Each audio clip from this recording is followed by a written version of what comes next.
The famous American writer Ursula Le Guin expresses her own thoughts through a character in her book in these lines: "The word must be heard in silence. There must be darkness to see the stars." The phrase has to do with the birth and death of all that exists. Every object in the universe has its beginning and its end. Some subatomic particles last as little as tenths of a second. Some microorganisms live between 2 hours and several days. Man's life expectancy counts several decades. But even stars eventually burn out after millions and billions of years of existence. And what about the universe itself? Is it also going to come to an end at some point? What will it be like? And what will happen after its death? Cosmo, the first in outer space. The earliest theory of the genesis of our world is what is known as theory of the stationary universe or steady-state universe.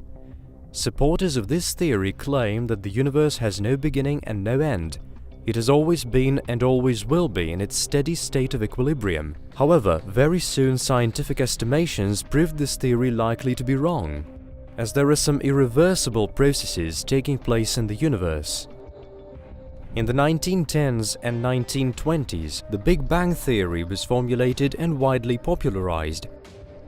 Today, it is one of the most consistent scientific theories, and it is able to account for the universe's genesis and evolution.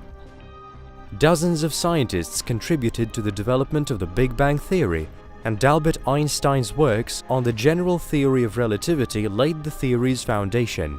The main conclusion this theory enabled scientists to arrive at is the supposition that the fate of the universe depends on dark energy, a theoretical type of energy causing space to expand. Be it as it may, at this point it is quite impossible to say anything definite about this physical phenomenon. There are a great number of theories about this, and each of them has its praiseworthy aspects and shortcomings. According to data we possess today, the age of the universe is calculated from the moment of the Big Bang, and is estimated at slightly less than 14 billion years. The universe is constantly expanding, and depending on the density of dark energy, it will either expand forever at a regularly increasing rate, or else the expansion will slow down and reverse. In this case, the universe is bound to compress into an infinitely small singularity, similar to what it originated from. Today, science is not ready to give a definite answer to the question which of these two possibilities will prevail. However, it is ready to suggest at least two equally possible scenarios of what may happen next, referred to as the Big Rip and the Big Crunch. The universe's expansion rate is proportional to distances between objects. The further some objects are located from each other, the higher the expansion rate. Imagine a balloon pumped with air. There are 2 dots on it. If we pump still more air into the balloon, the dots will get further away from each other. That's the way the expansion of the universe works. It is space itself that expands. The further the dots are initially located, the faster they get still further apart. At a certain point, this rate exceeds the speed of light. This point is known as the event horizon. All objects beyond it disappear from view, and they drift away beyond the reach of the most advanced telescopes, never to be observed again. Just imagine. First, the remotest galaxies and clusters will disappear from the sky. Then, one by one, the Milky Way stars will fade away, and to crown it all, it will be the turn for our sun to go dim. What a gloomy sight. If the Big Rip theory holds good, the universe's expansion rate will be constantly on the increase. This will lead to expansion forces gradually overcoming gravity forces. Following that, first galaxy clusters and then galaxies themselves and star clusters will be broken up. After that, it will be the turn for stellar systems to disintegrate, as host stars will not have sufficient pull to keep their planets and satellites from floating away. At the next stage, matter will be reduced to atoms, and these will be reduced to subatomic particles. Matter will effectively cease to exist. After this, physical laws as we know them will cease to be, and any further developments are quite impossible to predict. Observations today show that space expands and the expansion rate is on the increase. However, we're not familiar with the nature of dark energy. It may well have properties unknown to us at this point, and these may reverse the expansion processes. As a result, the universe will start contracting. This may well happen if general gravitation created by all matter in the universe exceeds its expansion force. This scenario is what is known as the Big Crunch. In this case, processes in the universe will run in the same manner until its size decreases 5 times. Galaxy clusters will come together as one supercluster, which in essence will fill the entire universe, considerably shrunk by this point. Meanwhile, inside the galaxies, events like births and deaths of stars, planet formation and so on will keep taking place just like before. When the universe contracts 20 times more, its volume will account for just 1% of that of today's, and all galaxies will blend into one. The relic radiation temperature by that time will measure 274 degrees Kelvin, and it will still continue to grow. This means that there won't be any liquid water left in the universe, and water is vital for biological life as we know it. Further contraction of space will cause the universe to heat up even more. Planets will first be burnt and then melted. All matter will crumple into an enormous cloud of boiling plasma. After that, atoms and subatomic particles will disperse, and eventually the universe will collapse into a singularity similar to the one it used to be when it was born. There is a theory which is a kind of a spin-off of the Big Crunch theory. It is known as the Big Bounce theory.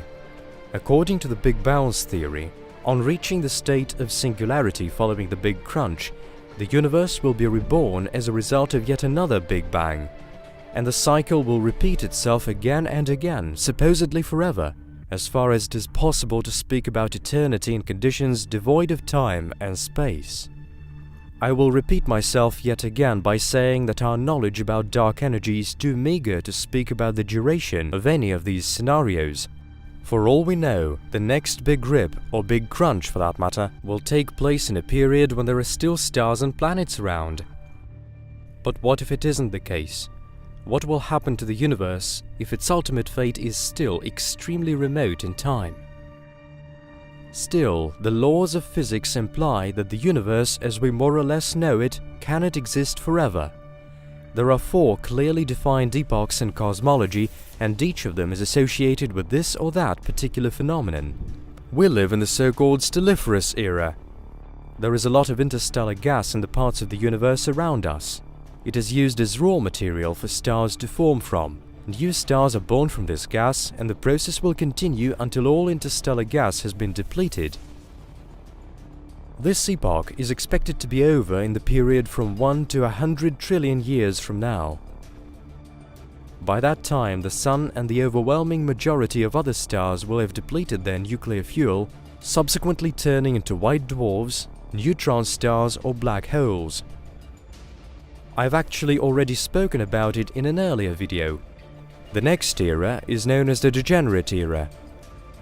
There will not be any main sequence stars around anymore. Most matter in the universe will remain in the form of white and brown dwarfs, and some matter will persist as neutron stars and black holes. It will take a great amount of time for all these objects to cool off, around a duodecillion or 10 to the power of 39 years.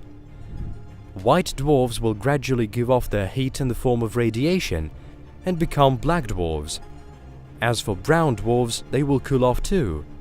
Thermonuclear reactions taking place in their interior at a sluggish rate will eventually stop completely. Gradually, most matter will be slurped by black holes. At this stage of the universe's evolution, dark matter annihilation and protons disintegration will be the major processes. The proton is a subatomic particle that atoms known to science are built of. It is considered one of the most durable subatomic particles. Its life expectancy, as it were, accounts for approximately 100 duodecillion, or 10 to the power of 41 years. Now, by the time this era comes to an end, Matter in the universe will look like a great ocean of freely floating elementary particles with an occasional neutron star or black hole tucked away among them. The next era is the black hole era. According to some theories, black holes will form clusters and eventually blend together, thus forming one single gargantuan black hole. Alternative theories suggest that black holes will slowly evaporate while emitting energy before vanishing completely. Black hole evaporation is a quantum effect produced by what is known as Hawking radiation. The smaller a hole, the more intensive its evaporation, which eventually strips the hole of all its matter and energy. This process is supposed to persist for 10 to the power of 100 years. This number is also referred to as Gugol. Be it as it may, eventually only dead expanses of space will be left in the universe. This space will contain debris left over from processes having taken place in the previous epochs: photons, electrons, positrons, neutrinos, and quarks. Electrons and positrons will collide, thus causing annihilation. The universe may exist in this state practically forever, until the next big crunch or big rip at the very least. Either way, the humanity will be long gone at that time. Its existence is likely to be terminated in the Stelliferous era. Our planet, meanwhile, will remain habitable for another billion years or so, and after that it will be burned by the ever-intensifying glow of the Sun. About 5 or 6 billion years later, our Sun, by then a red giant, will shed its outer layers and become a white dwarf. But what will happen after the universe dies? Disappointing as it is, there is absolutely no way we can answer this question. The trouble is, whatever the scenario, there won't be either time or space as we know them, even if the Big Bounce theory or the Big Crunch theory is right, or else a new Big Bang takes place, thus giving birth to a new universe with a fresh set of galaxies and stars. We will simply never find out. Just like we will never find out what it used to be like in the universe before ours, because the word must be heard in silence. There must be darkness to see the stars. Feel free to express your opinion, leave a comment under the video or just hit the like button. If your inquiring minds crave for more exciting stuff on our channel, you're welcome to subscribe. Your support really means a lot to us and motivates us to produce still more videos for you to enjoy. Let's keep in touch.